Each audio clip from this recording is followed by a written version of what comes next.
bonsoir à tous. Merci, merci pour cet entretien, ce entretien numéro 6 du Radio Rame Libre. Veuillez nous excuser pour le temps imparti.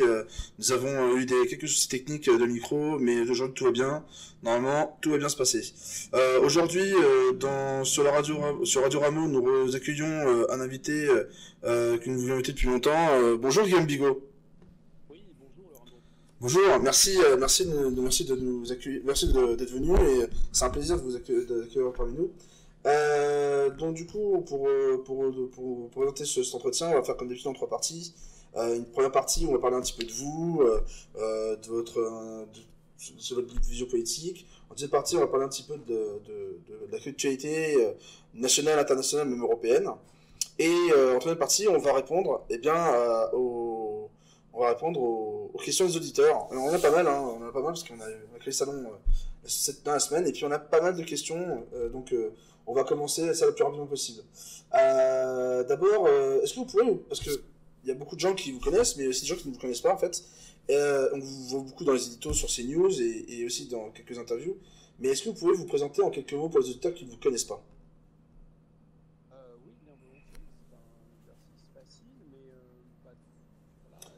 C'est quoi votre formation professionnelle, par exemple? Votre formation professionnelle? En fait, je suis un peu... Tu sais, il y a des gauchers contrariés, donc c'est un peu l'idée.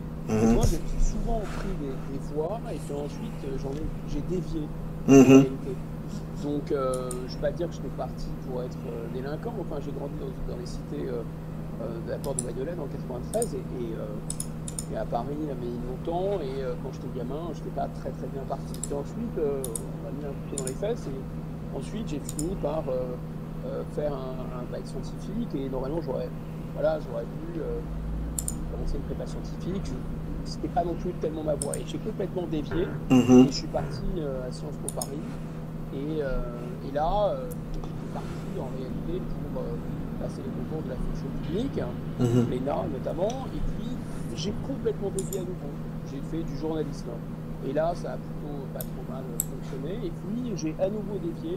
Là, je vais accélérer. On est dans les années 2000. Qu'est-ce qui se passe? En fait, je vais faire un premier livre qui s'appelle Les 7 scénarios d'Apocalypse. Il est sorti en 2000. Ce livre imagine comment, à l'époque, un certain Alain Minc qui nous entretient de la mondialisation heureuse.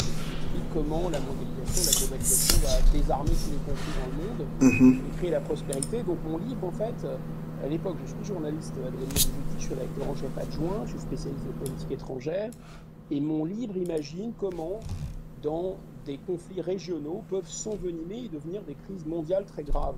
Et parmi ces conflits, il y a un certain Ben Laden avec une organisation qui s'appelle Al-Qaïda, et qui va déclencher en fait un conflit mondial à partir d'une attaque à New York. Et donc le livre sort en 2000, et puis en 2001, il arrive ce qu'il arrive, et donc le livre va connaître des dizaines de traductions dans le monde entier, et puis va être... ça n'avait pas connu beaucoup de succès, en fait. L'idée, c'est que la conflictualité qui est dans le cœur de l'homme, en fait, elle reste là, et l'enjeu de la politique, c'est quand même de pacifier d'abord un territoire, une population, et d'empêcher la guerre. Mais cette idée, évidemment, a été complètement devenue dérisoire, on peut dire, dans les années 2000, il y a 20 ans. Et puis ensuite, il y a eu cette percussion de la réalité de la globalisation, disons, néolibérale par les avions de Ben Laden. Et donc le livre a été réimprimé et sorti, a connu un grand succès. J'en ai fait d'autres. C'était mon premier éditeur chez Fayard. J'ai fait un autre bouquin chez Fayard qui s'appelait Le zombie et le fanatique, qui n'a pas connu le même succès. C'était un livre un peu plus ambitieux, où il était question finalement d'une dialectique, d'une espèce de combat entre les fanatiques qui nous assaillent, qu'on connaît bien, enfin qu'on croit connaître en tout cas, l'islamisme, qu'on a rebaptisé séparatisme aujourd'hui, dans des versions plus ou moins guerrières. Mais enfin, grosso modo, le livre tendait à expliquer qu'on nous tend, que ces ennemis, comme tous les ennemis d'ailleurs, nous tendent un miroir. Et il faut accepter de se voir, même pas très beau d'ailleurs, dans ce miroir. Parce que, lorsque le communisme a eu un bras de fer avec le capitalisme, c'est cette extériorité, cette agression, cette agressivité aussi du système communiste qui a permis au capitalisme de se réformer.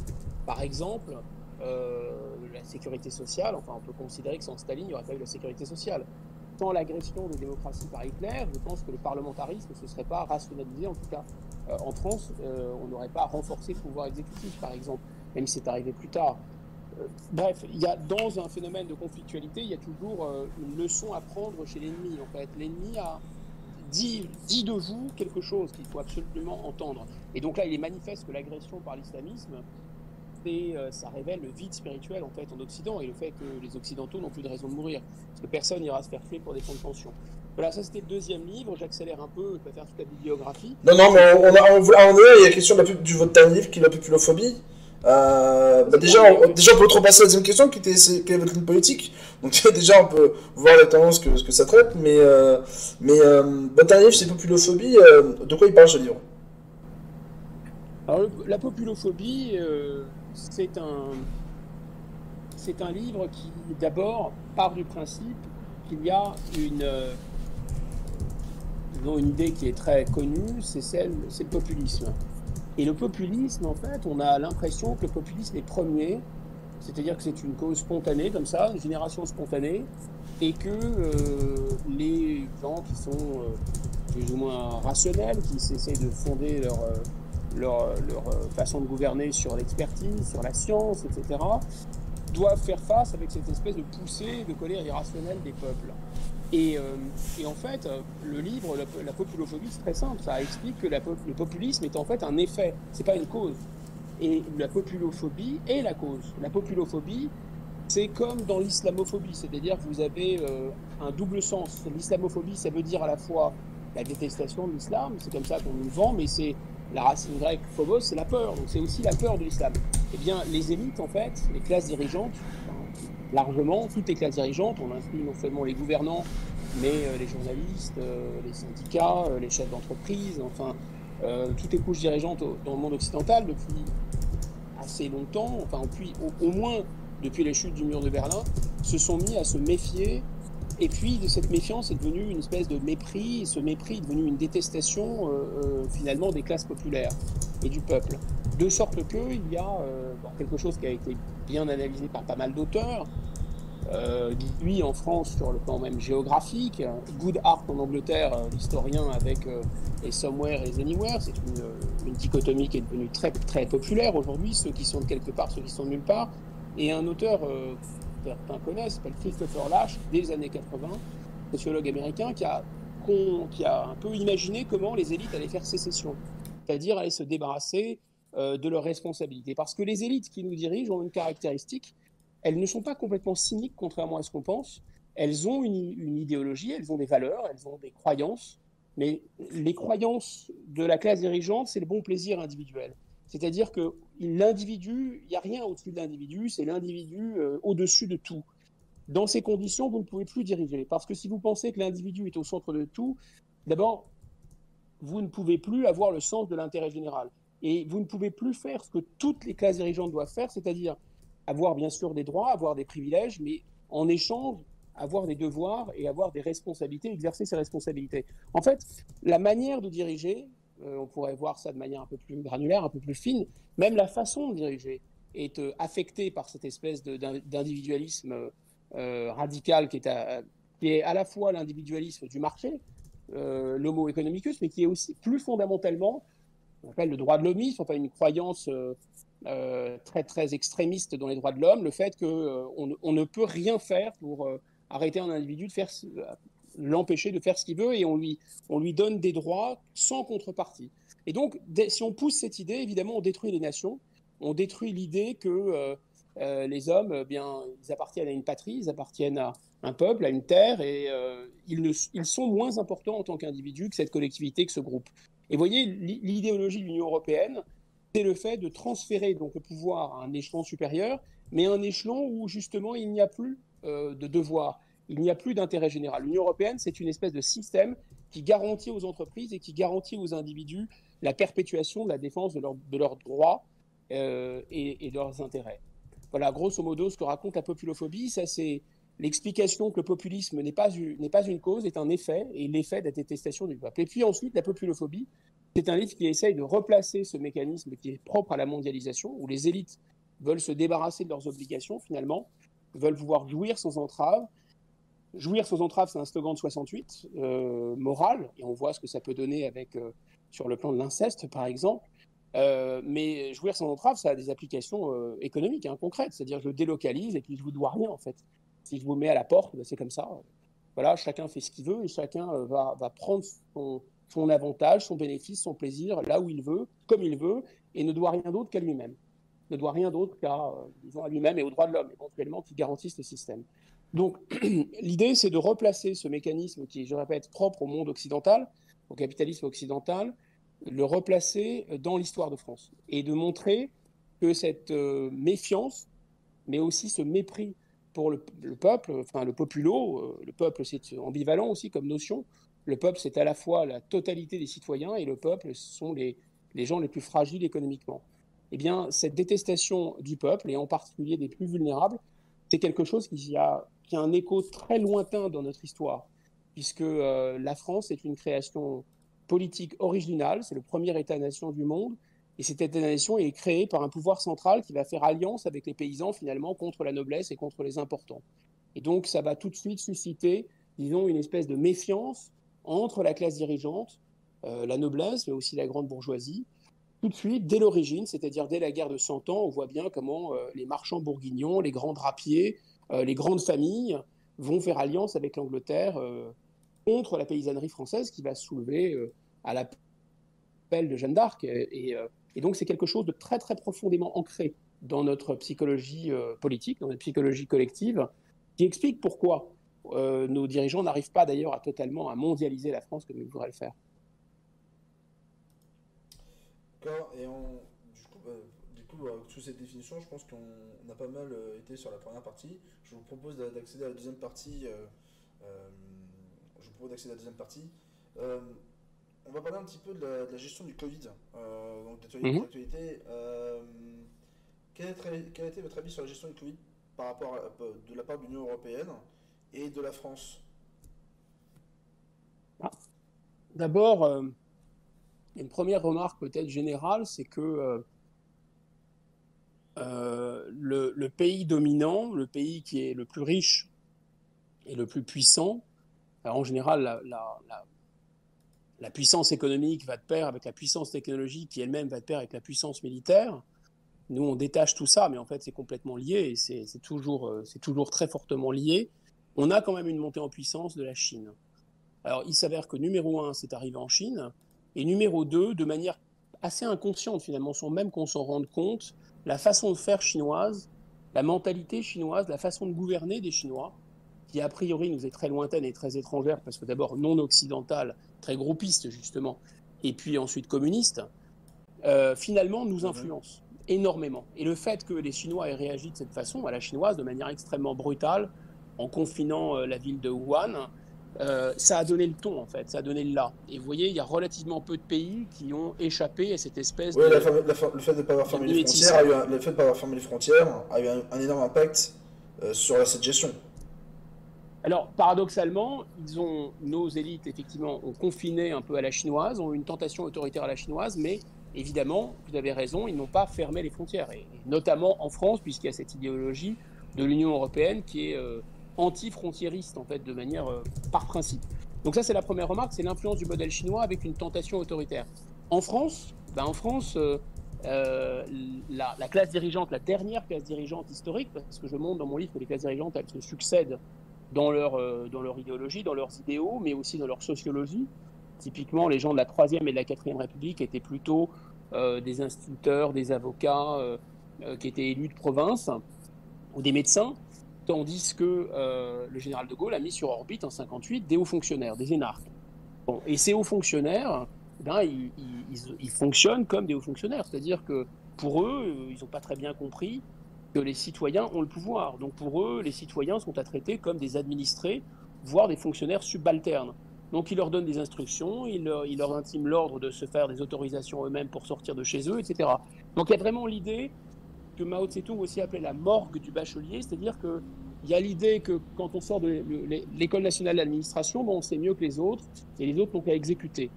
Voilà, il y a une espèce d'imbécilité diplômée. qui est d'une arrogance, en fait, absolument incroyable, qui s'est totalement manifestée. Et les hauts fonctionnaires sont à la fois des gens qui vont être très arrogants, qui vont pas, parce qu'ils sont au sommet de la chaîne alimentaire des fonctionnaires, mais ils restent des fonctionnaires. Alors, en tant que fonctionnaires, eh bien, ils font ce que tous les fonctionnaires font depuis la Haute-Égypte, hein, depuis l'époque des scribes, c'est-à-dire qu'ils pondent des règlements, ils fabriquent des règlements, ils sécrètent des règles, si vous voulez, et ils sont très mal à l'aise s'il n'y a pas de règles. C'est-à-dire qu'en fait, ils fonctionnent toujours au précédent, et ils essayent de trouver des solutions qui arrivent à l'intérieur, disons, de toute une organisation de gestion administrative, de gestion juridique, etc., qui est en plus rajoutée avec une couche de l'Union européenne, en plus, le droit européen. Et donc là, il s'est été très très mal à l'aise puisque c'était inédit. Les dernières grandes épidémies de ce type, c'était peut-être, sinon la fièvre de Hong Kong, en tout cas la grippe espagnole. Donc l'administration française n'avait pas dans ses stocks, si vous voulez, dans sa mémoire administrative, des solutions toutes faites. Or, ces gens-là, ils adorent les solutions toutes faites. Et s'ils n'ont pas de solutions, ils les inventent, en fait. Donc, ils fabriquent de la bureaucratie. Et c'est ce qu'on a vu depuis le départ de cette solution. Et donc, ils ne peuvent pas diriger. Pourquoi ils ne peuvent pas diriger? Parce qu'ils ne peuvent pas improviser, parce qu'ils ne trouvent pas des solutions originales. Diriger très profondément, qu'est-ce que c'est? Sinon, on met des machines en place et les ordinateurs ou dans les avions. Mais est-ce qu'au-delà de ça, c'est pas l'idéologie aussi européenne qui a cassé tout ça? Est-ce que c'est le fait de l'idéologie européenne, elle est aussi d'avoir les frontières toujours ouvertes? S'ils ferment les frontières, c'est qu'ils donnent raison à ceux qui disent populistes, d'une certaine manière. Alors, la question de ces frontières, elle est directement corrélée à ce que je vous raconte. C'est-à-dire que en fait, hein, l'Union européenne, c'est vraiment une invention française. Et le fantasme de l'Union européenne, le fantasme de la classe dirigeante française, considérer d'abord que l'Hexagone est trop petit, ce qui est un avis totalement faux, mais on reviendra sûrement sur cet enjeu très important de la taille. Considérant que la France est trop petite, on va fabriquer un effet de levier à l'échelle continentale pour pouvoir peser face, toujours pareil, les mêmes arguments, face à la Chine, face aux États-Unis, etc. Or, l'expérience qu'a eu historiquement l'administration française, c'est de faire s'effondrer toutes les barrières, les jurandes, toutes, si vous voulez, les douanes, etc., qui étaient locales, en fait, en France, dans l'Ancien Régime d'abord, et ensuite avec la Révolution. Et donc, cette idée de faire tomber les barrières aux échanges et d'unifier le territoire, c'est quelque chose de très profondément ancré dans l'histoire française, dans l'histoire politique et administrative de la France. Et donc les Français, en fabriquant cette espèce de monstre qu'est l'Union européenne, ils ont pensé pouvoir faire la même chose en fait à l'échelle du continent, en disant on va stopper toutes les frontières et on va harmoniser le droit. Hein, c'est l'acte unique, le fait d'harmoniser le droit de la concurrence, le fait de faire une monnaie unique, tout ça c'est un fantasme français en fait. Ça remonte à François Mitterrand. François Mitterrand a eu très peur de la réunification allemande. Et il a voulu, en quelque sorte, s'assurer que les Allemands ne se réindustrialiseraient pas de manière agressive, c'est-à-dire ne redeviendraient pas des ennemis ou des concurrents militaires, en disant, ben voilà, on va finalement leur faire les entortiller avec une monnaie et en fabriquant un pays. Bon, évidemment, ce que les hauts fonctionnaires n'ont pas compris, ce que la fonction publique française qui nous gouverne n'a pas compris, c'est que la France, elle s'est faite à coups d'épée. C'était une unification qui était militaire, qui a fait couler le sang, et c'est pas fait, évidemment, naturellement. Donc, en plus, ça a accouché d'un peuple au fur et à mesure des siècles, et ça a été une épreuve très, très douloureuse. Vous savez, c'est Renan qui définissait la nation. Qu'est-ce qu'une nation? Il dit c'est la volonté de vivre ensemble, c'est le plébiscite de tous les jours, mais il disait aussi c'est beaucoup de choses oubliées en commun. Alors, ça nous ramène aux décoloniaux et à l'exacerbation des souvenirs historiques de la colonisation, de toutes les avanies de l'histoire. Pour faire nation, il faut oublier les choses en commun aussi. Et en tout cas, la nation française, elle s'est faite à coups d'estoc, elle s'est faite de manière violente.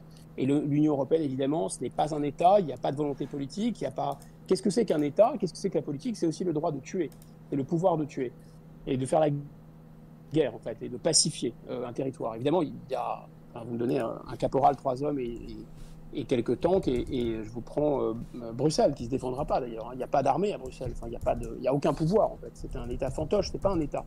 Donc, cette histoire de faire tomber les frontières, c'est l'idéologie de la mondialisation, mais enfin, vous verrez quand même que les Chinois sont dans la mondialisation, Singapour est dans la mondialisation, Israël est dans la mondialisation, la Corée est dans la mondialisation, et il ne vous aura pas échappé que ces gens-là ont des frontières. Les États-Unis aussi ont des frontières, le Canada a des frontières, enfin, tous les pays du monde ont des frontières. Donc là, c'est vraiment le fantasme des hauts fonctionnaires français qui ont poussé très loin cette logique de la mondialisation et qui en plus ont cru faire un espèce de super État à la mode française, cette fois-ci à l'échelle continentale, pour donner en fait à la France une espèce d'allonge comme ça, une espèce d'effet de levier. Mais ça n'a fait qu'affaiblir la France à l'intérieur de ses frontières, d'une part. On a vu la concurrence allemande qui a détruit notre industrie, et puis une monnaie qui est évidemment surévaluée.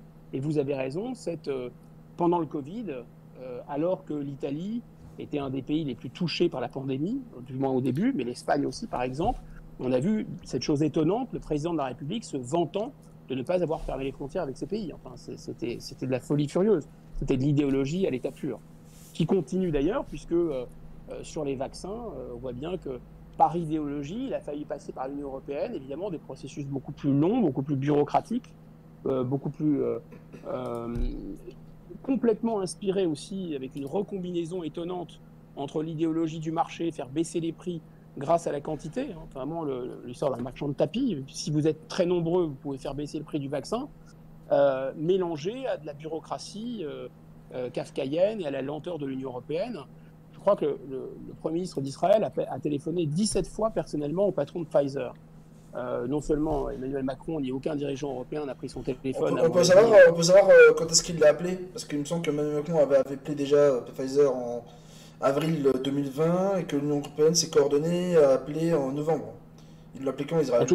En tout cas, ce qui est sûr, à mon avis, beaucoup plus en amont, puisqu'ils ont dealé avec Pfizer le fait de transformer, comme vous savez, l'ensemble de l'État d'Israël et la population d'Israël en une espèce de gigantesque étude live, en quelque sorte, puisque il y avait des publications à la clé et que le laboratoire allait utiliser la population israélienne, allait donner un accès privilégié au vaccin pour que ce vaccin, qui était assez révolutionnaire, puisse être testé grandeur nature. Comme vous savez, la phase 3 n'était pas tout à fait terminée. Bon, revenons-en à la France, à l'Union européenne et à Macron. Les États et la France et l'Allemagne, etc., se sont pas trop mal débrouillés avec cette affaire de vaccin, tout à fait en amont.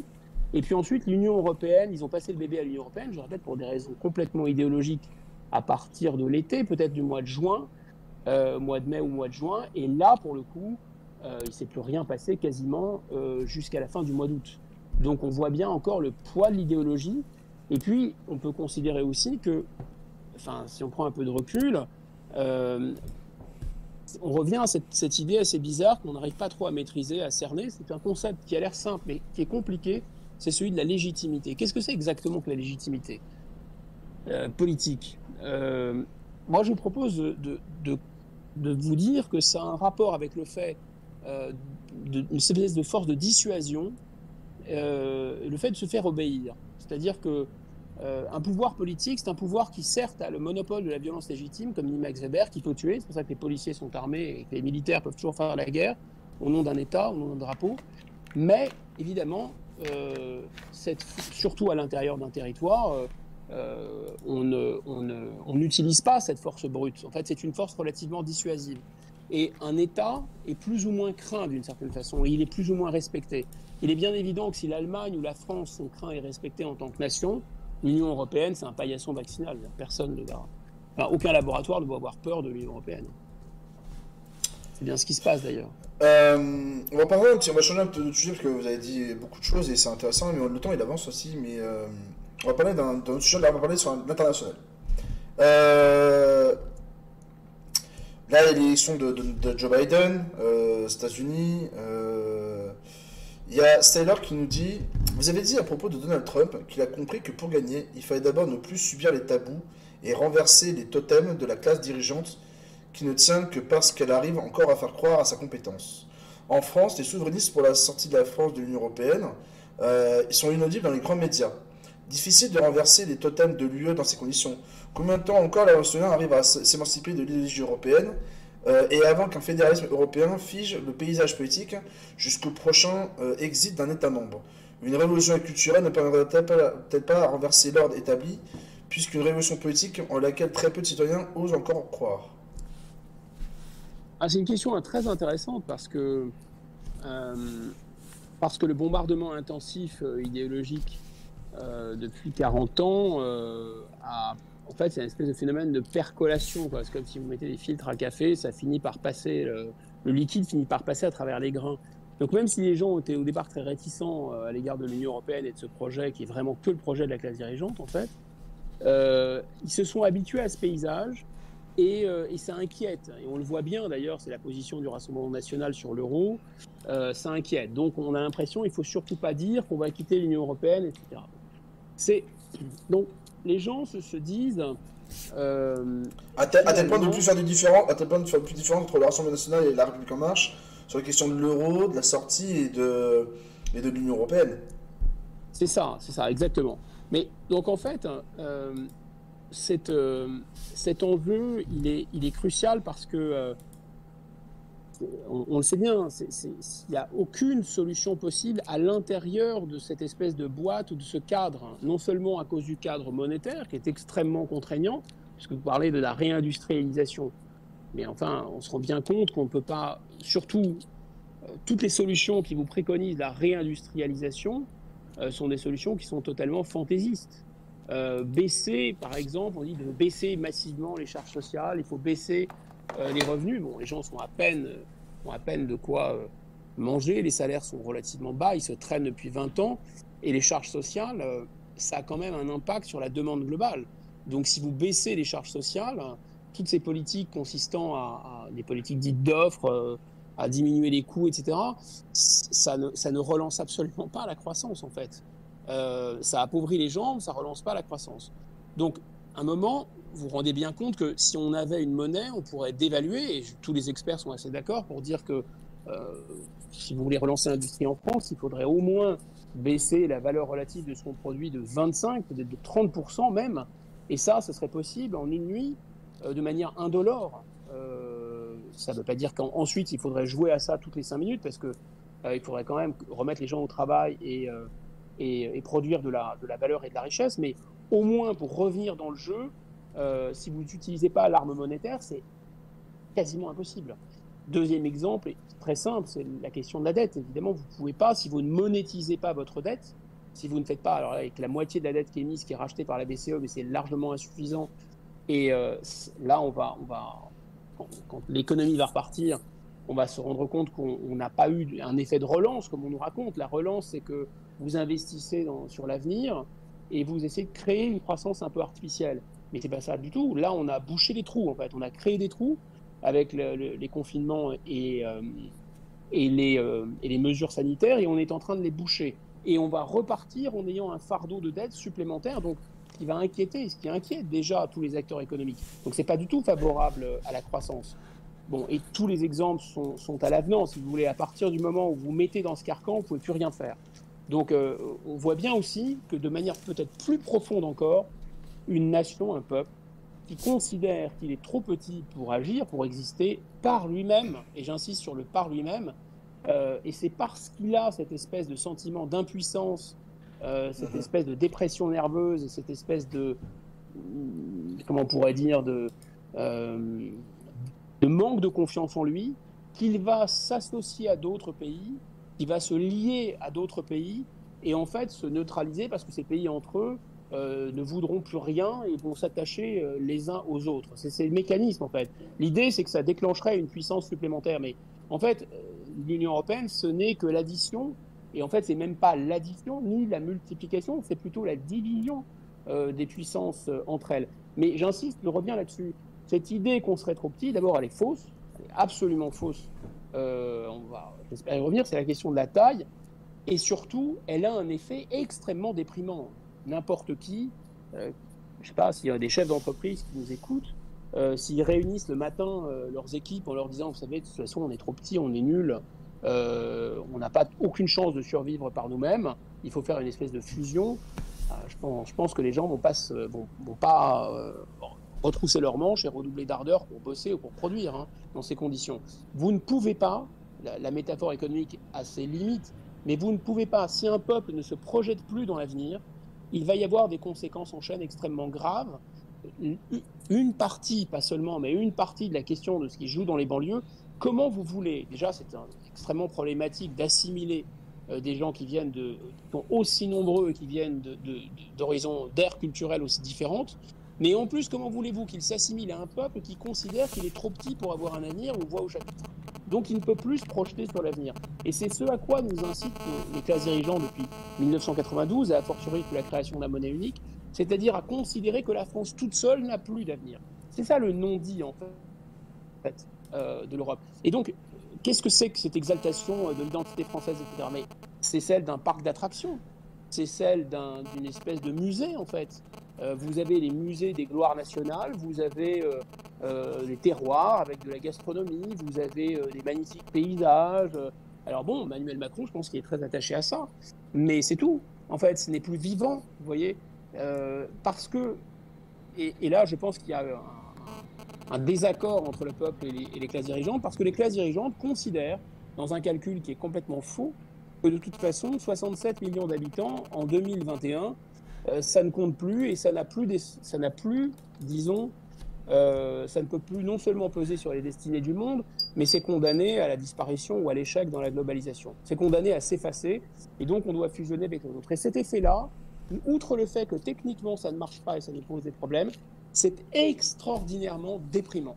Ça crée une dépression nerveuse chez le peuple français. Donc effectivement, ça demande beaucoup de courage intellectuel et moral de rompre, en fait, de couper, si vous voulez, ces amarres avec l'Union européenne, avec ce fantasme, ce mirage européen qui ne fonctionnera pas, qui ne peut pas fonctionner, et de réinsuffler de l'énergie, de la volonté, de l'espoir aussi, et surtout, au peuple français en lui disant, mais vous êtes un grand peuple, et vous êtes un grand peuple non pas seulement du passé, mais vous pouvez redevenir, et vous allez redevenir, si vous redevenez vous-même, bien sûr, un grand peuple de l'avenir. Et mieux encore, la mondialisation telle qu'elle est aujourd'hui, elle a spécialement besoin de la France.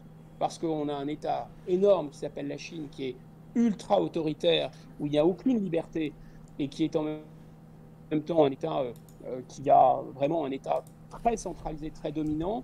Et on a de l'autre côté un État, dans les États-Unis, où la liberté est exacerbée de manière vraiment presque folle, avec un capitalisme complètement débridé.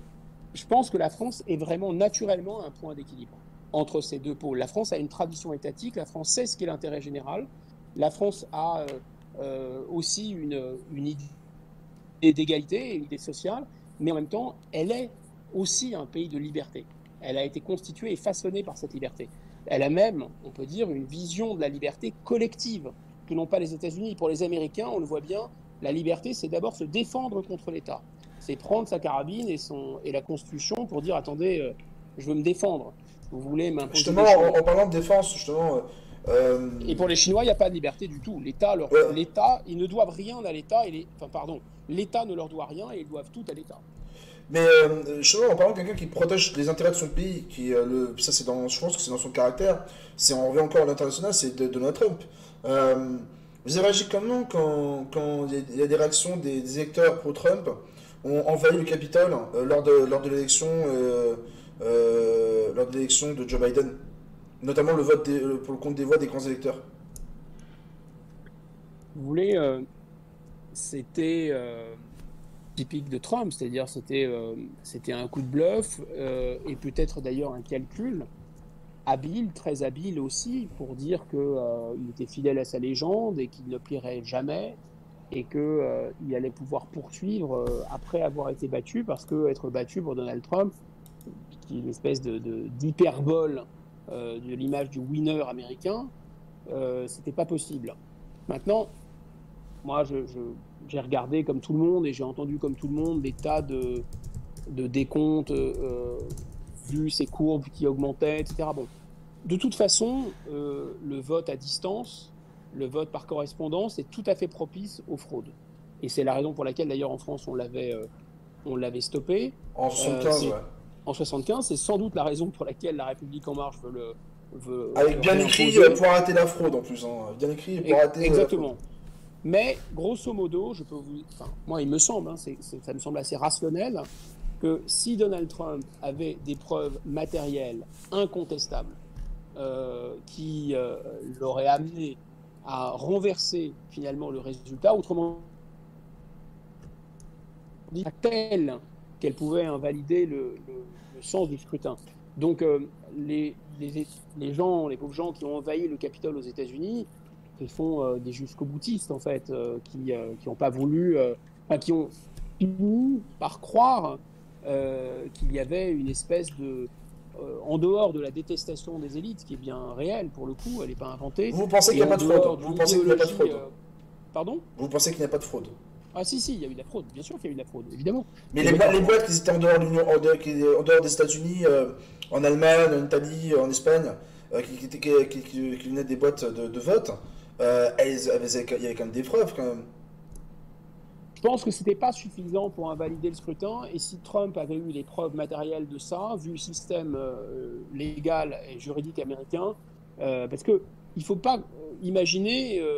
le blocage des électeurs républicains dans les bureaux de vote en Pennsylvanie par les démocrates pour ne pas voir les bulletins de vote, pour ne pas compter les bulletins de vote. Ça, c'est une raison de plus aussi. Il y a eu plein d'exemples comme ça, mais il y a eu plein de micros-exemples, et la vérité, il y a eu d'ailleurs la même chose au moment de l'élection de Gore contre Bush fils, c'était la même chose en sens inverse. Donc oui, c'est possible, mais grosso modo, dans l'ensemble, si les États-Unis, c'est un pays dans lequel il n'y a pas la possibilité de museler complètement toute l'opinion publique, tous les médias, tous les canaux d'expression, etc. Ça, c'est pas vrai. Donc, je pense que Trump, en fait, et c'est la limite de l'exercice, le bon côté de Trump, c'est qu'il a en effet monté le son et qu'il a été capable de jouer la société du spectacle et de jouer la surenchère, et surtout, il n'a pas été impressionné par les tabous. Ça a été dit tout à l'heure, rappelez cette expression de totem et de tabou, il les a fait tomber. Et il a eu quelque chose de très jouissif pour les Américains qui étaient, comme nous d'ailleurs, totalement oppressés par ce politiquement correct. C'est ça qui a fonctionné. Mais ce qui lui a fait sa force, a fait aussi sa faiblesse. C'est-à-dire que le gars ne sait pas s'arrêter. Il n'a pas pu s'institutionnaliser un moment, il n'a pas pu s'arrêter, et je pense que c'est ça que les électeurs américains ont sanctionné aussi. Et Joe Biden, de manière assez habile, finalement un peu, ceux qui connaissent la tauromachie, c'est très impressionnant, la tauromachie. La tauromachie, c'est un animal qui fait presque une tonne, qui est bourré de testostérone, avec des cornes très aiguisées et qui vous fonce dessus. Alors, comment les toréadors, en général, sont tout frêles, hein, ils font 30, 40, ils font 50, 60 kilos tout mouillés. Comment ces gars-là arrivent à effondrer le taureau? C'est simple, ils l'épuisent. C'est ce qu'a fait Biden, en fait. Biden, il est nul, en fait. Il est nul, c'est pas un orateur, il est pas très bon en débat, ce type est... Zemmour dit que en fait, c'est à cause de Donald Trump, en fait. Il a trop laissé faire. Il les a trop laissé avancer, et c'est pour ça qu'il a perdu sur l'échiquier politique. Moi, je pense que le Biden et les stratèges démocrates n'ont pas été du tout idiots. Parce que Trump, en fait, il est une espèce de taureau. En fait, il fonce, il ne peut pas s'arrêter, et surtout, c'est quand même sa faiblesse. Il faut être un peu fou pour faire ce qu'il a fait. Être un politicien standard et obéir à la classe dirigeante, vous pouvez prendre n'importe quel nul, c'est pas très grave. Mais si vous voulez être Poutine, ou si vous voulez être Trump, ou si vous voulez être De Gaulle, ou si vous voulez être Churchill, si vous voulez arrêter le cours de l'histoire, ça demande des gens qui ont un ego surdimensionné. C'était assurément le cas de Trump.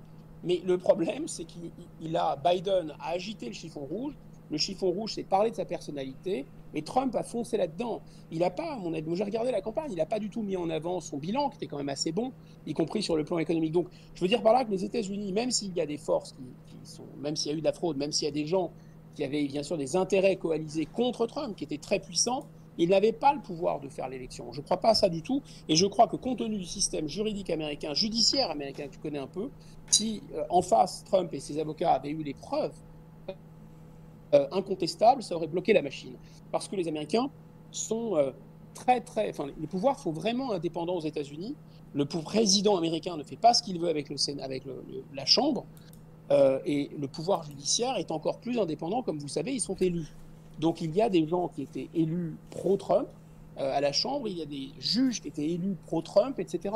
Donc c'est pas aussi simple. C'est vrai que les médias étaient complètement contre lui, c'est vrai qu'il y a eu de la fraude, mais je pense pas que la fraude ait été telle qu'elle ait pu inverser complètement la volonté du peuple américain. En fait, ce qui a un peu tué Trump aussi, il faut le dire, c'est le Covid. C'est-à-dire le Covid a créé un effet de brouillard.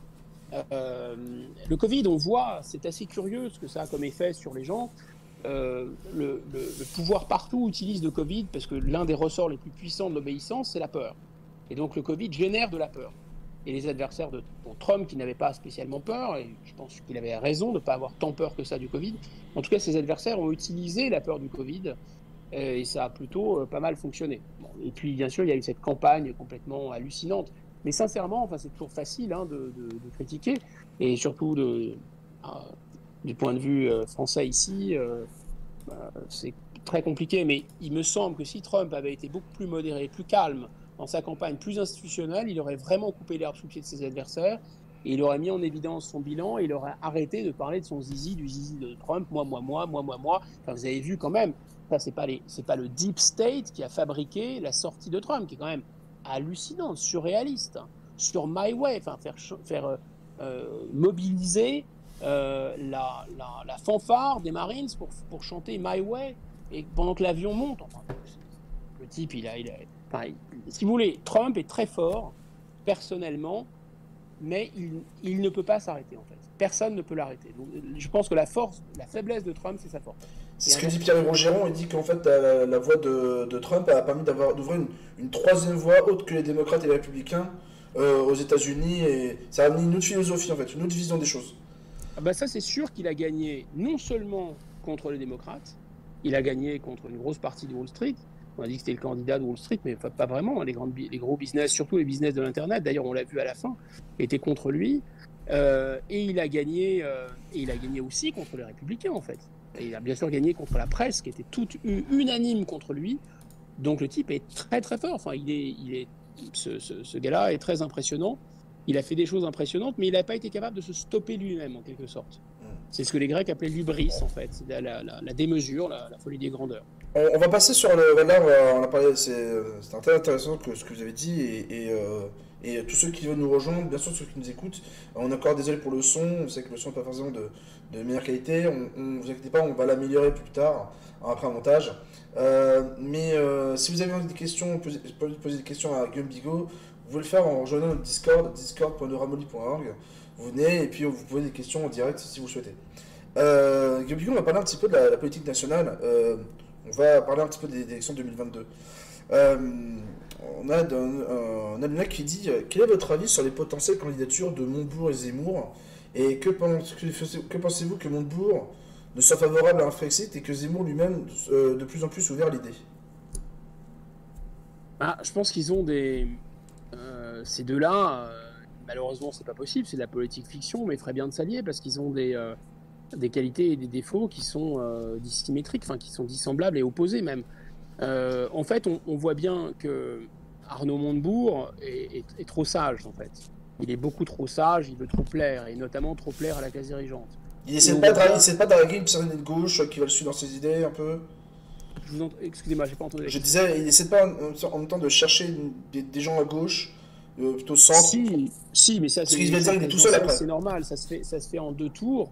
Mais vous avez raison d'aborder cette question de la gauche et de la droite. Je l'aborde aussi dans mon livre.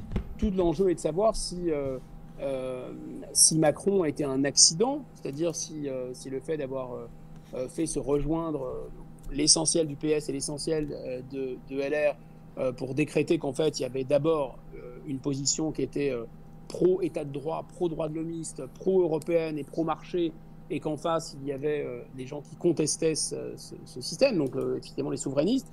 Et donc, peu importe qu'il soit de gauche ou de droite, est-ce que c'est un accident et la gauche et la droite vont revenir? De toute façon, ce qui est sûr, c'est que l'élection se fait en 2 temps et qu'il faut d'abord tracer son sillon, que ce soit au-delà de la gauche et de la droite, ou que ce soit en tout cas à gauche ou à droite. Et effectivement, Montebourg assume de vouloir creuser un sillon à gauche et Zemmour assume de vouloir creuser un sillon à droite. Dans un premier temps. Et dans un deuxième temps ensuite, effectivement, au 2e tour, si l'un d'entre eux accède au 2e tour, il rassemble. Donc le problème de Zemmour, c'est qu'il est d'abord extrêmement fort en débat, mais ça tout le monde le sait, c'est probablement le débatteur et le polémiste le plus fort de France.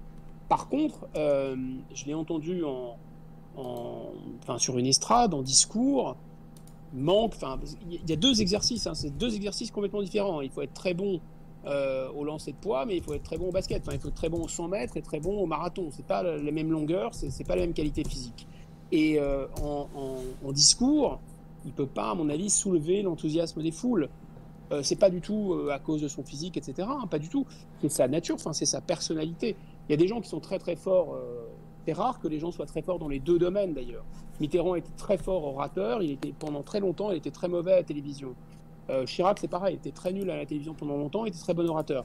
Bon, et finalement, ils sont améliorés, mais il y a quelqu'un qui est bon dans les deux exercices, qui est vraiment l'orateur né et pour les débats télévisés et pour faire l'amour à 3000 personnes ou 30 000 personnes dans un meeting, hein, c'est Mélenchon. Mais en fait, on revient à Zemmour. Donc Zemmour, je pense qu'il a cette faiblesse-là. Zemmour, il est extrêmement clivant aussi.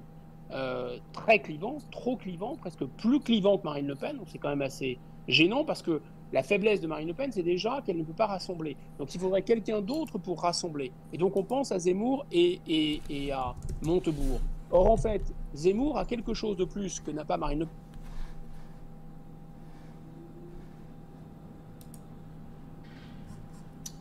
Allô?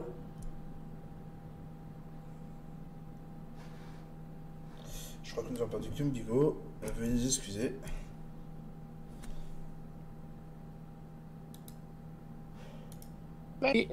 Beaucoup moins brillant d'abord, je trouve, beaucoup moins clair. Ça a coupé quelques secondes. Hein. Ça a coupé quelques secondes. Ah, pardon. J'ai donné un seconde, j'avais entendu. Montebourg est beaucoup plus ambigu et c'est autant Zemmour, il y a quelque chose de très nouveau chez Zemmour. Finalement, c'est quelqu'un qu'on connaît bien, mais c'est quand même une météorite politique. Il n'était pas dans le champ politique jusqu'à présent. Tandis que Montebourg, c'est l'inverse. Montebourg, c'est vraiment le politicien blanchi sous le harnais, c'est le politicien dans toute sa splendeur. Alors, il en a le métier, il en a les ruses, les ficelles, mais il a aussi quelques casseroles, en tout cas. Il a le peu de crédibilité qu'a la classe politique en général, qui a avalé toutes sortes de couleuvres, et dont les gens se disent, s'ils sont là, ceux-là, c'est que finalement, ils sont incapables de prendre des décisions, ils sont incapables d'être courageux. Ils ont passé toute leur vie la seule casserole de Montebourg, c'est d'être parti au PS, non? Mais c'est ça. C'est non seulement d'être passé au PS, qui a connu une involution idéologique terrible, parce que c'était soi-disant un parti de gauche pour défendre des petites gens. En réalité, c'est devenu vraiment quasiment la caisse de résonance du patronat français, donc ce qu'il y a plus de réactionnaires. Et en plus d'avoir fait ce virage hyper à droite sur le plan économique, ils ont fait ce virage sociétal fou en expliquant que les ultra-minorités, c'était maintenant leur seul sujet de préoccupation, que le peuple sentait mauvais vu qu'il votait à l'extrême droite. Donc c'est complètement fou. Enfin, effectivement, ils sont très, très, très délégitimés, oui. Est-ce que vous avez d'autres avis sur d'autres candidats que vous pensez? Xavier Bertrand et Valérie Pécresse, par exemple, qui mettent toujours dans les sondages, ou même... vous pensez qu'il y aurait une telle candidature surprise, vous, pour 2022 ou pas? Ça me paraît un peu tard. J'ai longtemps cru ça, parce que j'ai voulu le croire, d'une certaine façon. Il faut vraiment se méfier de ce qu'on a envie, de ce dont on a envie en politique. Il faut aussi se méfier des sondages aussi. Il faut aussi se méfier des sondages.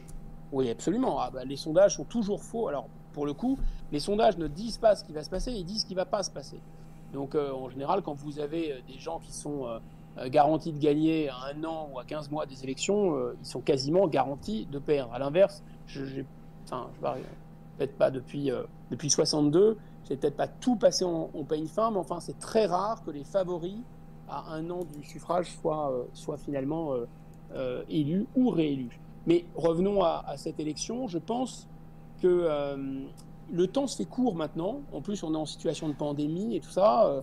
Par des meetings, c'est compliqué. Le temps se fait très court pour qu'une candidature météorite, telle que je pense les Français y aspirent profondément, surgisse. Alors, vous parlez de Pécresse, de Bertrand, de Montebourg. On peut les mettre dans la même case, c'est-à-dire ce sont des politiciens du monde, des politiciens classiques, de vrais politiciens qui ont fait leurs armes dans des partis, etc. Moi, je pense que n'importe lequel d'entre eux, finalement, s'ils rompt les amarres avec la classe dirigeante, s'ils rompt les amarres avec les aspirations, disons, de 20 ou 25% des gens en France qui sont favorisés par la mondialisation, mais aussi le tout Paris qui pense finalement d'une seule voix, et qui est pour l'Union européenne, pour la défense des juges et des libertés avec les droits de l'homme à bloc, les droits de l'homme dévoyés en fait, et évidemment pour les multinationales, la globalisation, le marché. n'importe lequel d'entre eux, en fait, peut arriver au deuxième tour. C'est très simple. Il suffirait qu'ils disent, écoutez, moi, finalement, l'essentiel de ce que raconte le Rassemblement national est vrai. Je pense qu'ils étaient dans le vrai. Évidemment, ils ne sont pas capables techniquement de gouverner parce que Marine Le Pen, elle n'est pas... Elle est incompétente. Elle est incompétente. Elle est pas compétente. Parce que ce parti est quand même pas... voilà, c'est pas c'est quand même des gens qui sont trop peu nombreux et qui sont trop dans la négativité. D'ailleurs, ils ne proposent rien de très enthousiasmant. Mais je pense que le moment est venu historiquement de renverser la table. N'importe lequel de ces politiciens, je le dis bien, n'importe lequel dirait ça, avec un peu de métier, un peu de talent, il est au deuxième tour. C'est plié. Mais évidemment, ça ne se passera pas. Alors, pourquoi ça ne se passera pas ? Parce que, comme en 1939, personne ne dira la ligne Maginot, c'est de la merde.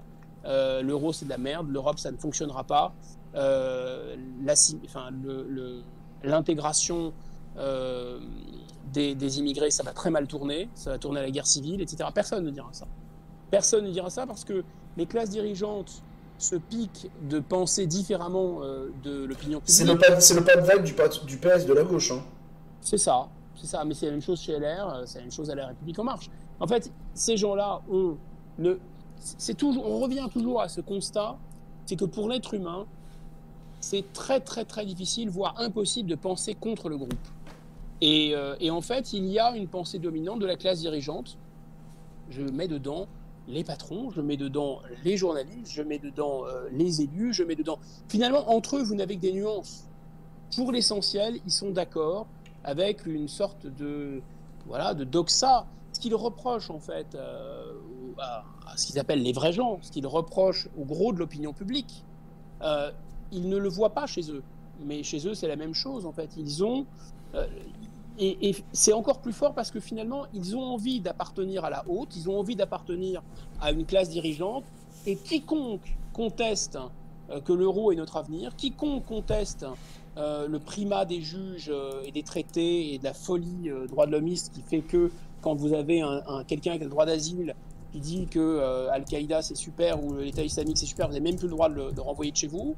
Voilà, si vous contestez ça, bah, vous n'êtes plus membre de la classe dirigeante, vous perdez votre place dans le jockey club, dans le bouzou, quoi. Vous n'y êtes plus, vous n'en êtes plus. Voilà, vous n'en êtes plus. Et évidemment, aucun de ces gens-là ne veut plus ne plus en être. C'est des gens, il y a des gens qui voient assez clair hein, quand vous discutez avec eux. C'est le phénomène Paul Reynaud en 1939. Paul Reynaud, il avait compris que ce que De Gaulle disait était vrai. Il avait compris que l'offensive était possible, souhaitable, que les blindés allaient jouer un rôle très important, qu'on n'allait pas faire la même guerre qu'en 14-18. Mais, 3 petits points, la classe dirigeante dans son ensemble, tous les généraux, tous les galonnés, tous les députés, tous les sénateurs, tous les gens qui avaient de l'argent, tout le patronat, tous les journalistes pensaient la même chose en fait. C'est-à-dire qu'on allait rejouer la guerre de 14 et que des gens comme De Gaulle étaient des hurluberlus. Voilà. Et donc Reynaud... Ouais, oui, vas-y. Je suis encore perdu. On va revenir.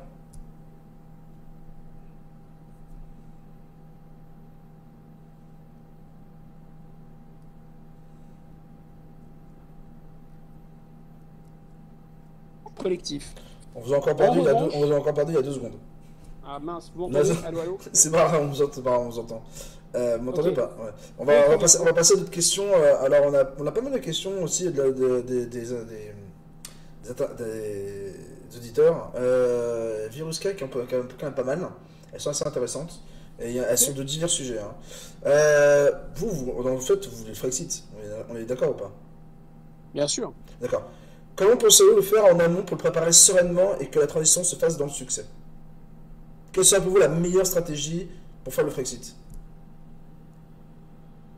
C'est certain que le Frexit ne peut pas se faire du jour au lendemain parce que le problème central, c'est la fuite des capitaux en fait. C'est un problème technique, c'est un problème monétaire.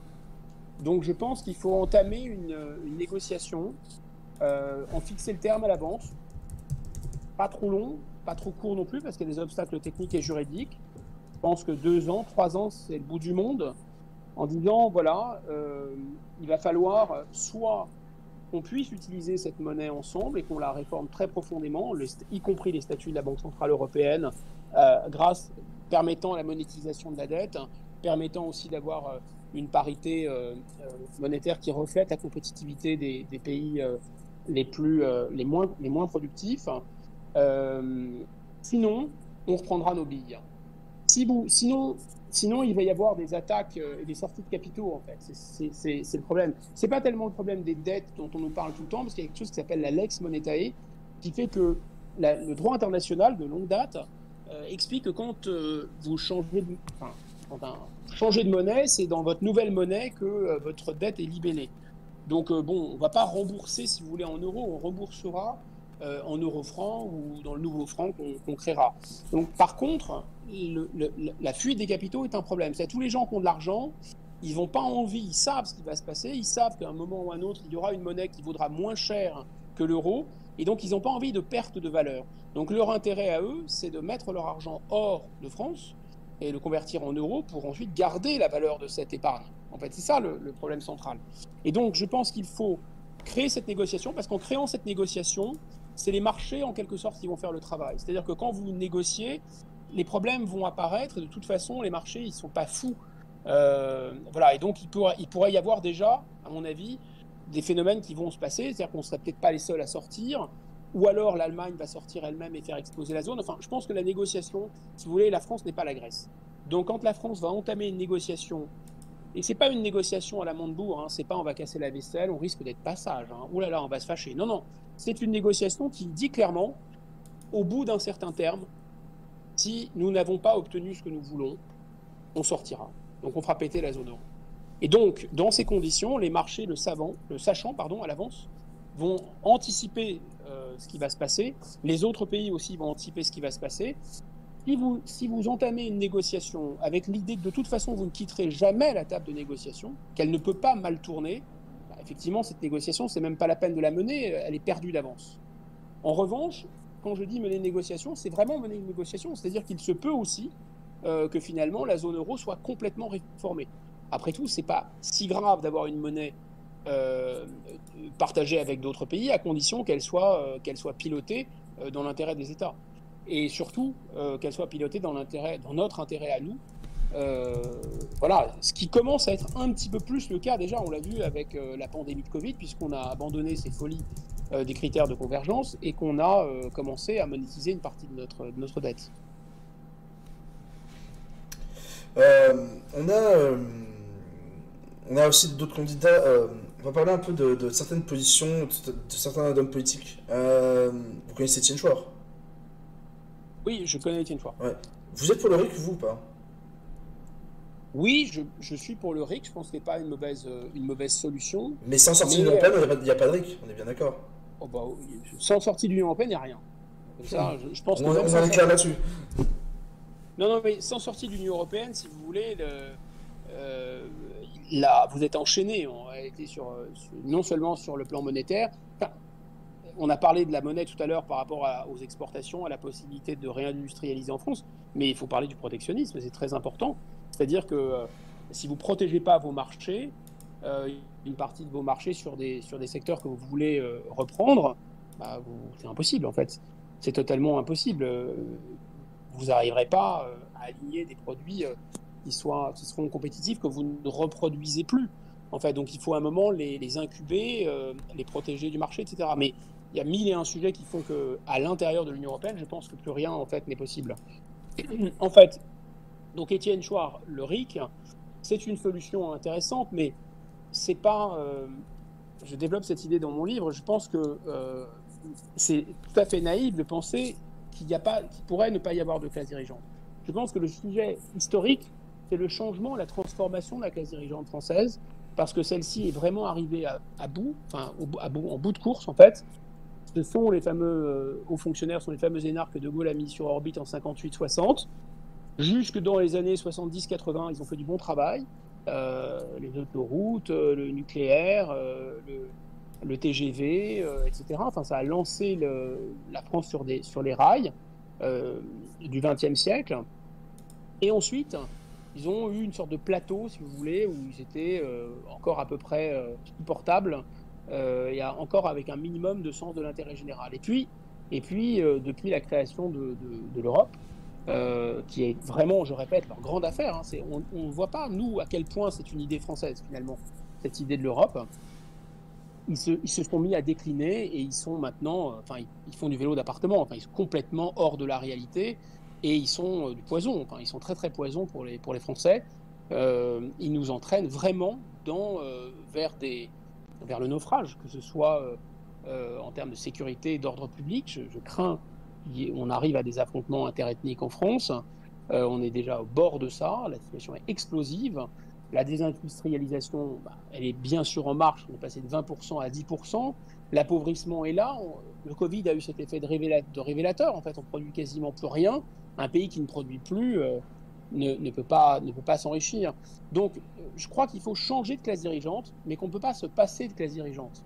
C'est-à-dire que les gens ne peuvent pas s'auto-gérer eux-mêmes. Dans ces phénomènes... Ouais, on peut pas avoir un gouvernement de gens, va être réel, hein, de gens qui ne sont pas experts en politique non plus. Voilà. Il y a des gens qui font. Le droit est un métier. Donc on ne peut pas mettre des gens qui ne pensent pas. D'une part, mais surtout, je pense que ce qui est très important, c'est que les décisions, les grandes décisions, soient prises par le peuple et pour le peuple. Et dans les grandes décisions. Les grandes décisions. Mais c'est quoi une grande décision, Guillaume Bigot? C'est quoi une grande décision? C'est ce qui engage dans les 20 ans, les 30 ans, l'avenir d'un pays.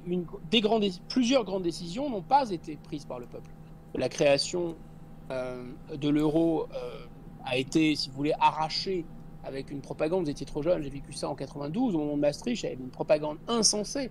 On vous expliquait que si vous votiez contre l'euro, contre l'Europe, c'était contenu dans le traité de Maastricht, mais ce n'était pas encore l'euro. Si vous votiez contre l'Europe, vous vouliez réouvrir les chambres à gaz, etc. C'était vraiment une propagande terrifiante. Et ensuite, on a bien vu avec le traité de 2005 qui a été rejeté. Donc on voit bien que cette direction de l'Europe, qui est une direction quand même stratégique, elle a été prise, on l'a forcé la main du peuple français. L'immigration, c'est un autre sujet. On voit bien que c'est pas un sujet du tout qui a été soumis, que ce soit dans les programmes des partis politiques. Ça a été neutralisé en quelque sorte parce que c'était longtemps porté par une extrême droite qui ne sentait pas très bon.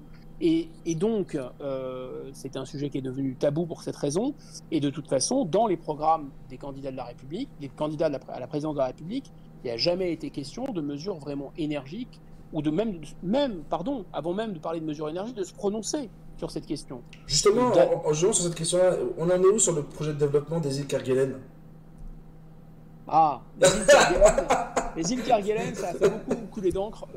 En fait, c'est un problème. Je rappelle aux auditeurs qui nous écoutent, c'est une phrase que Guillaume Bigot a citée sur CNews et qui en fait a fait beaucoup réagir de mettre les terroristes et les prisonniers sur l'île Kerguelen, où principalement il n'y a que des phoques et des comment on appelle ça, pas des ours polaires mais d'autres animaux. Je me souviens plus c'était quoi. Je ne sais plus ce qu'il y a aujourd'hui, mais ce qui est sûr, c'est qu'il y a des éléphants de mer. Voilà. Il y a de l'eau en quantité suffisante. Évidemment, le climat n'est pas très clément. C'est la même latitude en fait que les îles Malouines, les Falklands. Il y a quand même des milliers de Britanniques qui habitent sur les Falklands. Il n'y a personne qui habite sur les Kerguelen. Ce sont des îles qui sont à 5000 km de toute terre habitable. Donc, si vous mettez des gens là-bas, ils n'emmerderont plus personne, d'une part. Mais d'autre part, c'est tout à fait vivable. C'est-à-dire c'est un climat qui n'est pas malsain. Et vous avez de l'eau et vous pouvez faire de l'élevage, etc.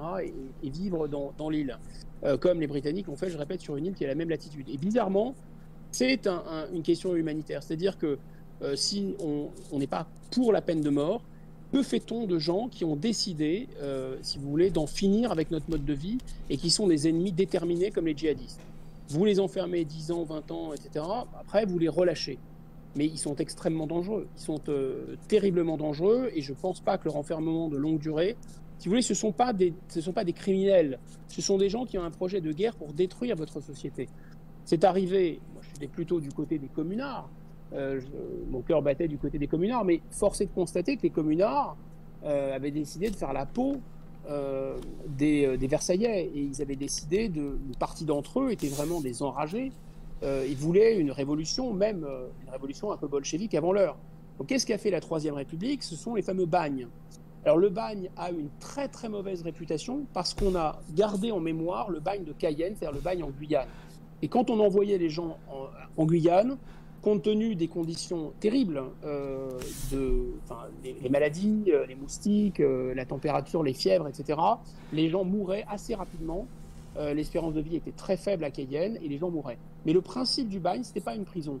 Le bagne, c'est ce qu'on appelle une colonie pénitentiaire, c'est-à-dire que les gens purgeaient éventuellement une peine et ensuite, ils pouvaient vivre sur place, mais ils étaient isolés, si vous voulez, de la société. Les Britanniques ont fait la même chose et nous, on l'a fait aussi en Nouvelle-Calédonie, par exemple. On l'a oublié. Mais les gens qui sont la plupart des Caldoches, donc pas des Kanaks, les Caldoches, ce sont des gens qui descendent des bagnards. L'Australie s'est peuplée comme ça aussi. C'est-à-dire que c'était un moyen pour des gens qui étaient déterminés à abattre la société, de les mettre à l'écart, sans les tuer. Et en fait, les djihadistes, si on réfléchit bien, si on ne veut pas rétablir la peine de mort, qu'est-ce qu'on peut faire des djihadistes? Les gens, à un moment, vous les relâchez. Tous ces gens qui sont déterminés à détruire la France et qui détruire le mode de vie occidental. Alors, qu'est-ce que vous en faites? Vous ne pouvez pas les tuer, vous ne voulez pas leur ressembler, vous ne voulez pas devenir des monstres sanguinaires comme eux. Donc, ça a l'air d'être complètement fou et ça a l'air d'être un projet extrêmement cruel de les envoyer au Kerguelen. Mais en fait, ce n'est pas si cruel que ça. C'est un moyen d'éviter aussi le cauchemar des longues peines. Parce que les gens ne se rendent pas compte, mais moi qui ai visité des prisons, je peux vous assurer que rester 30 ans en prison, même un animal, vous ne feriez pas ça. À la rigueur, la peine de mort est moins cruelle, en fait. Donc je pense que les Kerguelen, c'est une solution qui peut permettre de mettre à l'écart des citoyens français qui sont déterminés à détruire la France. Alors évidemment, on peut toujours imaginer que s'ils font amende honorable et s'ils se transforment complètement et que sincèrement, ils veulent renouer avec notre mode de vie, on peut les faire revenir, mais il est aussi possible d'imaginer de leur permettre de faire fouche, et des familles là-bas, d'envoyer leurs femmes, etc. S'ils le souhaitent, bien sûr. Je répète, ça a l'air complètement fou, mais c'est ce que les Britanniques ont fait avec l'Australie et la Nouvelle-Zélande, et ça a plutôt très bien fonctionné.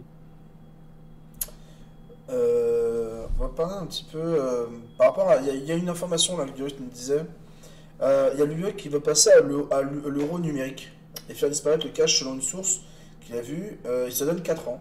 D'après lui, dans 4 ans, la mort totale du cash et feront-ils une période de transition en euro papier et euro numérique et jusqu'à l'euro papier à terme. Parce qu'en gros, on a une transition euro papier, euro numérique et après, le cash disparaît, on passe qu'en euro numérique. Est-ce que vous pensez que les choses vont se passer comme ça d'ici 4 ans et qu'est-ce que vous pensez que ça se passera si ça arrive? J'ai deux réflexions immédiates. Et d'abord, avant tout, dire que je n'ai pas suffisamment vraiment réfléchi à cette question pour avoir une opinion très arrêtée. Le peu que je comprenne sur ces mécanismes monétaires, c'est un phénomène assez complexe, somme toute, c'est que ce n'est pas le numérique qui va être une révolution en tant que telle, parce que déjà, l'essentiel de la monnaie qui est créée aujourd'hui, de longue date d'ailleurs, c'est plus du tout du cash de très très longue date. La monnaie, elle est créée, vous savez, les différentes masses monétaires, M1, M2, M3, M4, etc. L'essentiel de la monnaie est créé de manière absolument numérique et artificielle par des compensations entre les banques. Donc déjà, on est dans de la monnaie numérique, les gens ne se rendent pas compte, mais 90% de la monnaie qui existe n'est pas du tout du cash, c'est de la monnaie numérique. Donc ça existe, ça ne va pas changer grand-chose. Maintenant, faire disparaître complètement le cash. Alors faire disparaître complètement le cash, on pense tout de suite à une espèce d'idée d'huile dans la société ou dans les rouages. C'est-à-dire que le cash, c'est la fraude. Le cash, c'est la criminalité. Le cash, c'est la mafia, le milieu. Et puis, c'est le secret aussi. En apparence, parce qu'en réalité, on peut quand même tracer aussi des activités avec du cash. Mais enfin, pas si facilement que ça. C'est l'anonymat. Or, il me semble que la vraie révolution, c'est pas tellement ça. La vraie révolution, c'est la crypto-monnaie. C'est-à-dire la possibilité d'avoir une monnaie numérique, d'avoir une monnaie virtuelle, tout en ayant un anonymat et une sécurisation. Parce que si vous avez une monnaie qui n'est plus garantie par un tiers, le tiers étant l'État, et on le voit, c'était les premières monnaies, c'était les pièces, puis ensuite les billets, et puis ensuite toutes les autres monnaies qui ont dérivé de ces pièces et de ces billets, c'est quand même l'État qui garantit, qu'on a ce qu'on appelle le prêteur en dernier ressort, qui garantit la valeur de cette monnaie. Donc là, c'est assez complexe, c'est-à-dire que quand on vous donne quelque chose qui est une monnaie, et une monnaie finalement, si on réfléchit bien, ça peut être n'importe quoi, on peut vous payer, je sais pas, en bougies, en pétrole, en or, en n'importe quoi, qui garantit la valeur derrière de ce que ça vaut. si ce n'est pas des métaux précieux comme l'or, pour le coup. Qui garantit ça? En fait, la crypto-monnaie, je ne suis pas un technicien, mais je crois comprendre que la crypto-monnaie fait en sorte qu'il y ait des garanties techniques, technologiques suffisantes pour vous dire que ce que vous avez, ça vaut vraiment ce que vous avez, en fait. Ce qu'on vous donne, ça vaut vraiment ce que vous avez. Vous êtes sûr de la transaction, ça garantit la sécurité de la transaction, et en même temps, ça peut garantir aussi son anonymat. Donc peut-être que la disparition du cash, je fais une longue réponse, mais peut-être la disparition du cash n'est pas si, entre guillemets, catastrophique que ça va peut-être pas tant changer notre univers que ça. On va passer sur des questions un peu plus d'ordre général, hein, un peu moins politisées, mais d'un petit peu général. Vous connaissez Génération Frexit, ils ont lancé un référendum, un site avec le référendum-frexit.org. Oui. Pour tous ceux qui veulent justement solliciter cette question, pourquoi vous avez décidé de la signer cette pétition? Parce que je vous répète, le Frexit me semble être la seule issue. On est comme dans une sorte de prison à l'intérieur de cette Union européenne. Et la question, tout à l'heure, je n'ai pas vraiment répondu à la question de la personne qui m'interrogeait. Mon excuse, je peux le faire maintenant sur finalement la stratégie, le fait que des partis comme le RN n'osent plus mettre de l'eau dans leur vin, il ne faut pas sortir, etc., parce que ça fait peur. Et j'ai commencé à répondre en disant que les gens finalement s'étaient habitués à la construction européenne et étaient inquiets de devoir en sortir ou devoir faire s'écrouler, ce qui, à mon avis, n'est vraiment qu'un décor en carton-pâte, hein, et qui n'a pas vraiment, qui a des effets négatifs sur la monnaie, mais qui n'a pas d'effet positif qu'on nous avait promis. Voilà. Donc, je reprends cette question. Est-ce qu'il faut traiter cet enjeu central? Parce qu'il n'y a pas d'autre issue que de sortir. Est-ce qu'il faut traiter ce sujet central de manière frontale et publique, ou est-ce qu'il faut le traiter de manière, en remontant au vent, de manière biaisée, et justement en tenant compte des réticences de l'opinion publique? En fait, est-ce qu'il faut faire du De Gaulle 1939 ou 1940, l'appel du 18 juin, et dire, voilà, je prends date, la France va gagner, ils se trompent tous, ils sont tous des cons, la France va gagner, et puis ensuite, 4 ans plus tard, il rafle la mise, ou 3 ans plus tard, il rafle la mise. Ou est-ce qu'il faut faire, comme le général de Gaulle en 1958, je vous ai compris? C'est-à-dire, il sait qu'il n'y a pas d'autre issue que de sortir d'Algérie. Le problème, c'est qu'il est le seul à le savoir. Et étant le seul à le savoir, s'il le dit, il est pris pour un fou, ou les gens ne le suivent pas. Parce que tout le monde a tellement envie que ça marche. Les Algériens eux-mêmes ont envie, finalement, plutôt de l'Algérie française et de l'égalité et de l'indépendance. Les Français en métropole sont contents et pensent que l'Algérie, c'est des départements français. Et évidemment, je ne vous parle pas des pieds noirs qui, eux, c'est leur patrie. Donc, il n'est pas question de la larguer. Pourtant, le général de Gaulle, à ce moment-là, c'est très bien.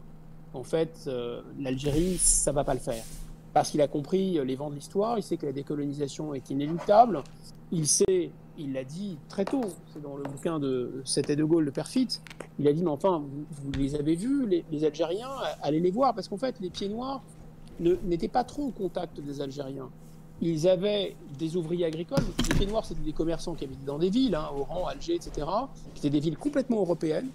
Et puis, il y avait quelques Arabes à l'intérieur, mais c'était souvent des Arabes qui étaient complètement francisés de longue date, ou alors une Médina qui était un peu à part. Sinon, beaucoup de pieds noirs étaient des ouvriers agricoles, enfin, c'était des gens qui avaient des petites exploitations agricoles, pas des grands propriétaires terriens, comme on voulu le faire croire, mais des gens qui avaient des petites propriétés.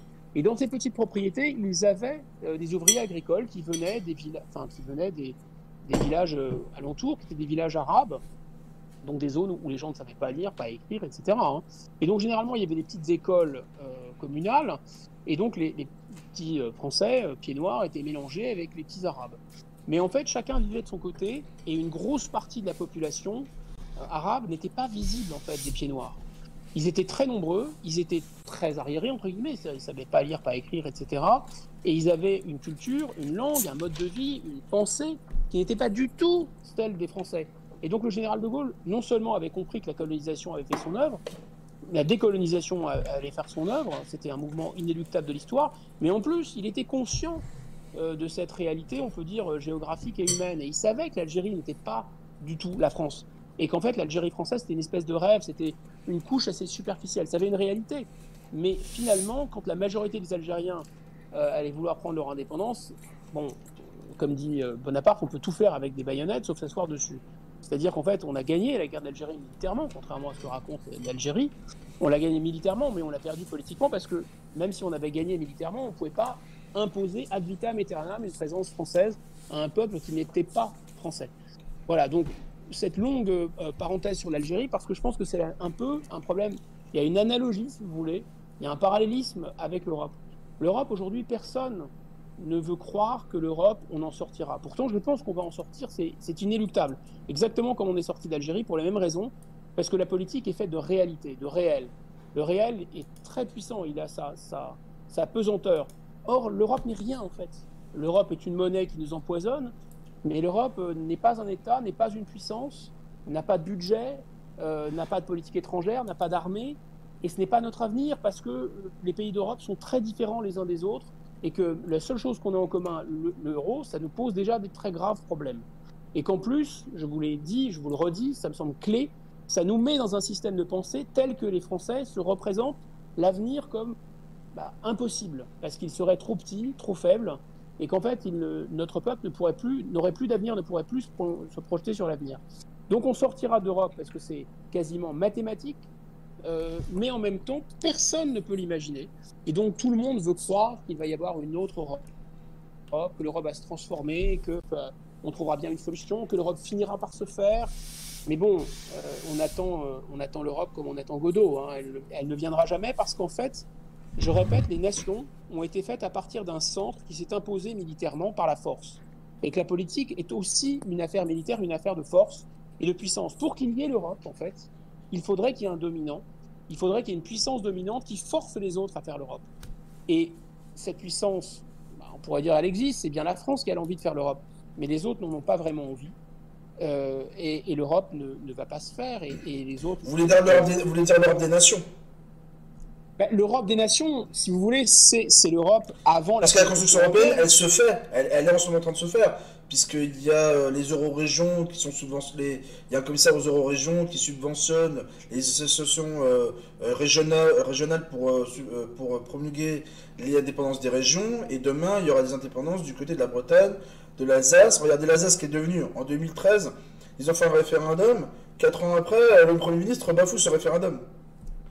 Alors, en fait, bon là c'est une réunification des deux Alsace, ils ont décidé de l'appeler européen pour faire... oui, mais il y a eu un vote en 2013, Guillaume Bigot. Pardon ? Il y a eu un vote en 2013. À 55%, disons 50% non pour la réunification de... Non, je suis très au courant, j'ai même fait un édito pour protester, je pense que c'est tout à fait scandaleux et typique du peu de cas que les classes dirigeantes font de la souveraineté populaire. Vous avez complètement raison, mais ce que je veux dire, c'est que l'Europe n'a pas de réalité. C'est pas parce qu'ils disent que la région Alsace, c'est une région européenne, que de l'autre côté de la frontière, il y a une région Alsace qui a fusionné allemande avec la région française Alsace. En réalité, si vous voulez, ce fantasme, je veux bien qu'il y ait des régions, je veux bien que l'Europe donne des subventions. Alors, on peut lister ce qu'est réellement l'Europe. En fait, l'Europe, c'est de l'aide à l'agriculture, c'est la PAC. L'Europe, c'est des subventions aux pays qui sont moins riches. Mais enfin, ça pèse pas très lourd non plus par rapport au PIB des États. Alors certes, ça a été très intéressant pour le Portugal, pour la Grèce, etc. L'Europe, qu'est-ce que c'est en fait, c'est une monnaie aussi qui est en fait arrimée au Deutschmark en réalité. Donc chacun y trouve un petit intérêt. La France y trouvait comme intérêt la PAC.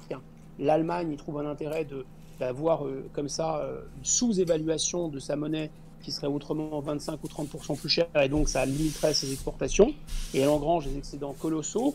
Les pays de l'Est, comme il y a un lien entre l'Europe et l'OTAN, les pays de l'Est qui ont très peur toujours de la Russie sont intéressés de faire partie de ce club qui est arrimé à l'OTAN, et les pays du Sud, on l'a dit, ont eu des subventions. Mais en réalité, il n'y a pas de puissance, il n'y a pas de projet politique, il n'y a pas d'État, et je vous annonce qu'il n'y en aura pas.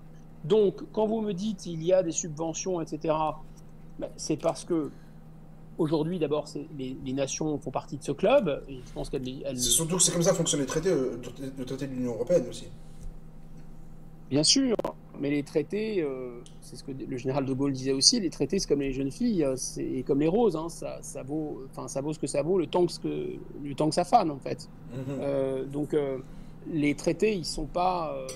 ils ne sont pas condamnés à être d'application ad vitam. Un Donc, traité, c'est effectivement pas une constitution. Comme, et lorsqu'on a essayé de transformer le traité en constitution, les gens ont dit non. Du coup, il y a une partie de ce que vous dites qui rejoint un petit peu Nicolas Dupont-Aignan et Mélenchon, qui est le rapport de force, d'une certaine manière.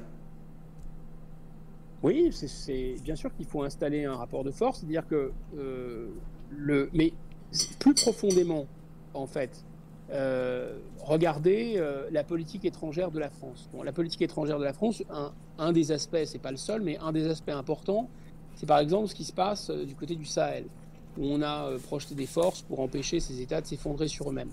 Si ces États venaient à s'effondrer sur eux-mêmes, ça aurait des répercussions en fait sur la stabilité du pays, de notre pays lui-même. Donc, est-ce que vous voyez des troupes européennes au Sahel? Quels sont les pays européens qui envoient des soldats au Sahel? Quel est le pays européen qui a intérêt à la stabilité du Mali? Personne, en fait. Il y a peut-être une contribution maintenant purement symbolique parce que Macron, à force de se rouler par terre, peut-être qu'ils ont envoyé 3-4 soldats pour faire de la déco. Mais enfin, aucun pays n'enverra ses hommes mourir au Mali. Il n'y a que la France qui fait ça, parce que c'est son intérêt. Elle ne le fait pas pour la beauté du geste non plus, parce que la France aussi a des intérêts à l'uranium, parce que la France parle français comme ces pays, et qu'elle a une histoire commune avec eux. Bref, la France, vous voyez bien que c'est une nation qui a des intérêts dans l'ensemble du monde. C'est une nation qui est planétaire. La France a des intérêts dans le Pacifique, dans l'Océanie. Ce n'est pas le cas des autres pays européens, par exemple. Regardez ce qui se passe aussi vis-à-vis de la manière dont on doit et dont on peut s'en sortir avec la présence de l'islam maintenant installé durablement sur notre territoire, sur notre sol. Vous voyez la différence de traitement qu'on a avec la politique d'Erdogan ou avec la Turquie. C'est totalement, les intérêts allemands, les intérêts français ne sont pas du tout convergents. Donc la politique, c'est faite de réalité. Donc il y a une idéologie, ça a été le communisme, le fascisme, l'idéologie du progrès, l'idéologie, etc. Aujourd'hui, je conçois qu'il y a cette idée qui est très présente dans les têtes, qui est de construire l'Europe. Mais c'est une idéologie. Quand vous parlez d'Europe des nations, c'est une zone géographique. C'est le Finistère de l'Eurasie qu'on appelle l'Europe. Et dedans, il y a des pays, il y a des États, il y a des nations.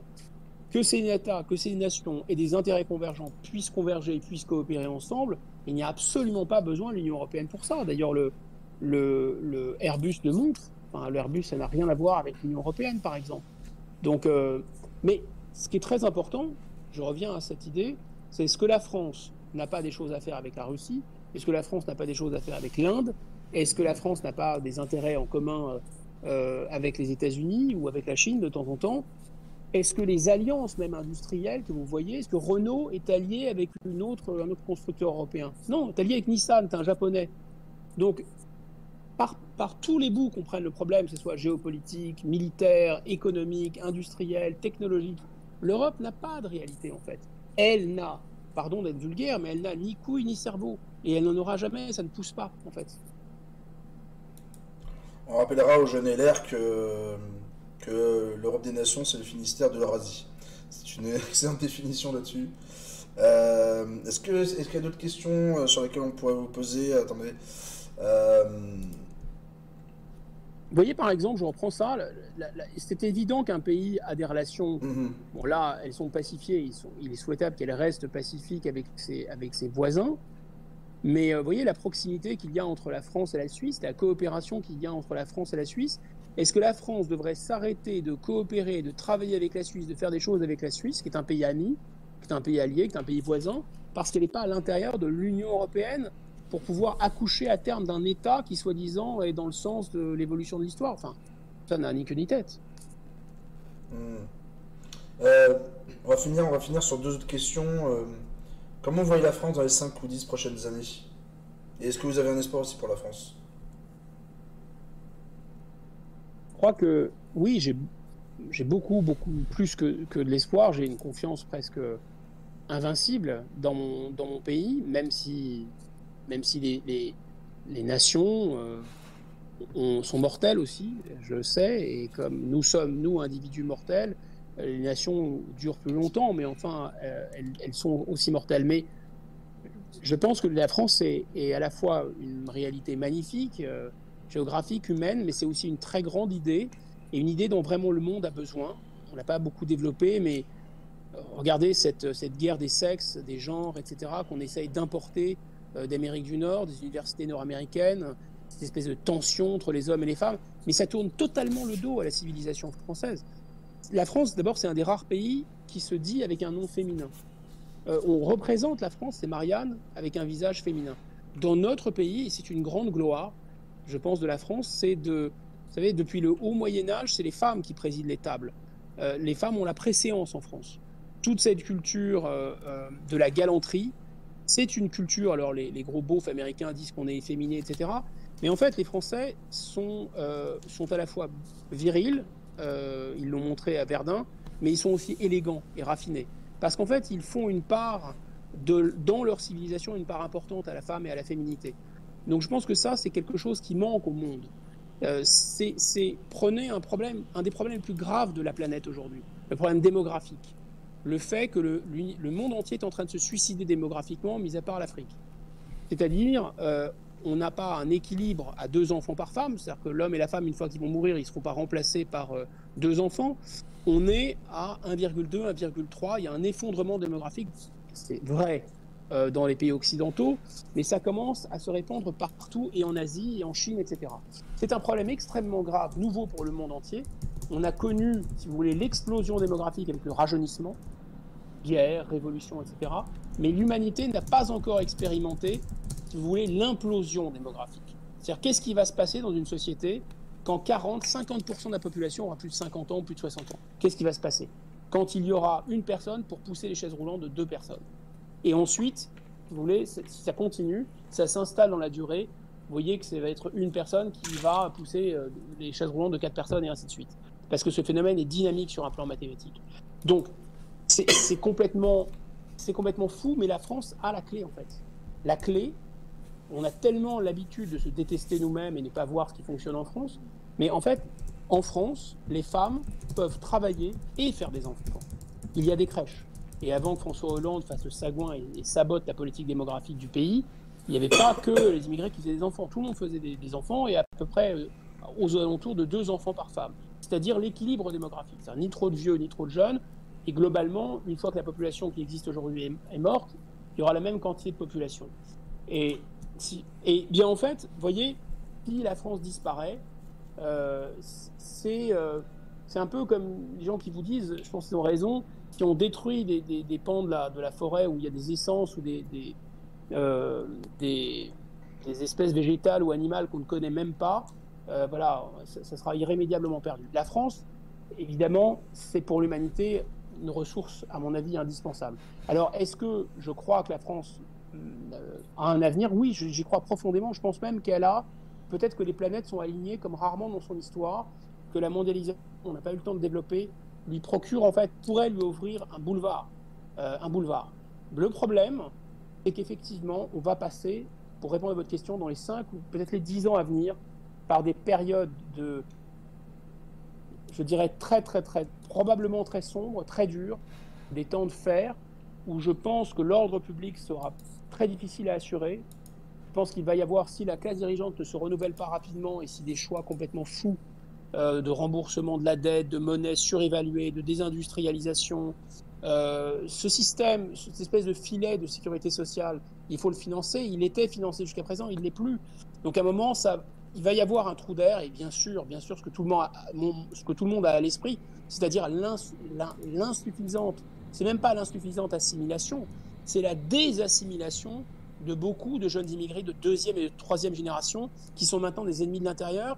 C'est pas le reflet du racisme des Français pour ces nouveaux Français, c'est ces nouveaux Français qui prétendent redécouvrir une identité qui était celle de leurs parents, de leurs arrière-grands-parents, et qui nous la jettent à la figure, et de manière extrêmement agressive et hostile. Et tout ça se recombine, si vous voulez, avec une religion qui est millénaire, qui est l'islam, qui est une vieille religion de l'humanité, qui elle-même à l'échelle du monde, est en train enfin déjà depuis longtemps, de connaître une espèce de transformation un peu totalitaire. C'est l'islamisme. Donc ce sont des défis qui sont très graves, et je pense qu'on va passer par des temps extrêmement, extrêmement difficiles et douloureux. Mais c'est typique de l'histoire de France, il y a des périodes très sombres de chaos, d'effondrement, et à la fin, normalement, la lumière et l'espoir reviennent. Ce sera notre dernière question pour cet entretien, Guillaume Bigot. Selon vous, ça c'est une question que je voulais vous poser personnellement, c'est qui les vrais responsables de la situation actuelle de la France? C'est les élites? C'est les européistes? C'est les traîtres? Qui sont les vrais responsables de la situation actuelle de la France?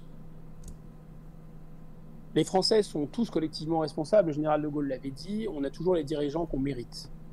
Maintenant, le degré de responsabilité des classes dirigeantes et de la population et du peuple n'est pas le même, et on sent bien qu'il s'agisse de cette fuite en avant vers l'Union européenne, qu'il s'agisse de l'immigration, qu'il s'agisse du laxisme judiciaire, qu'il s'agisse de tous les maux de la société française, ce sont à chaque fois des décisions qui n'ont pas été vraiment entérinées, prises, assumées par le peuple.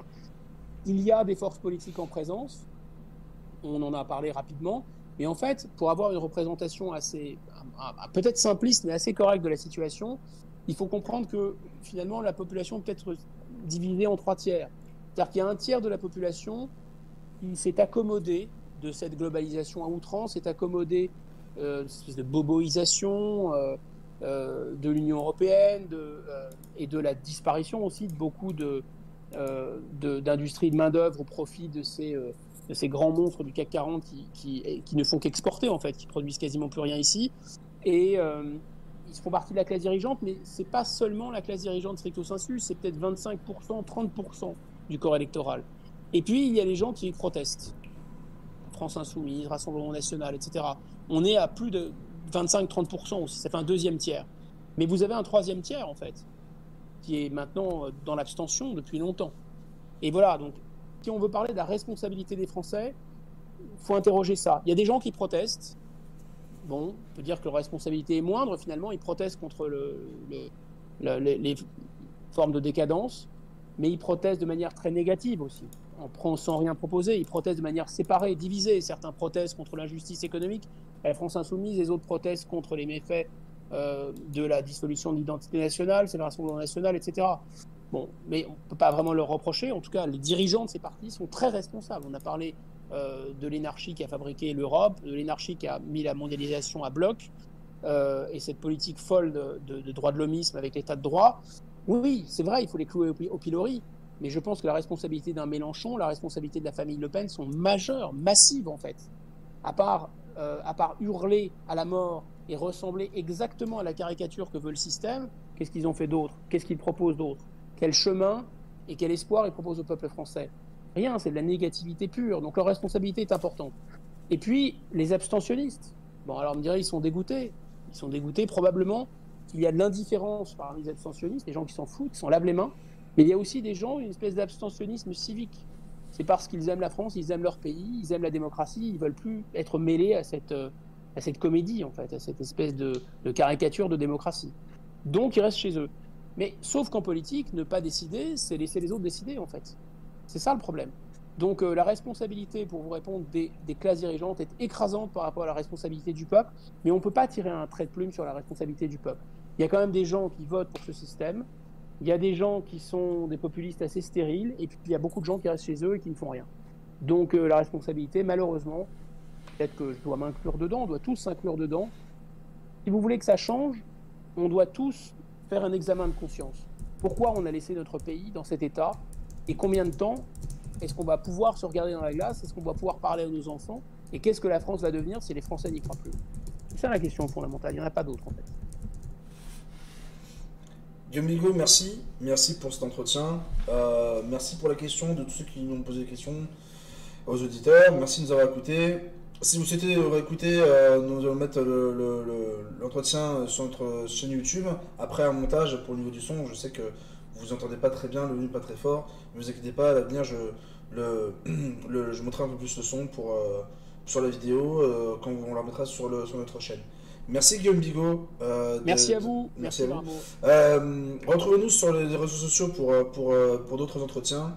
Nous en aurons d'autres dans les semaines à venir. N'hésitez pas à être à l'affût de nos réseaux sociaux et de nos informations.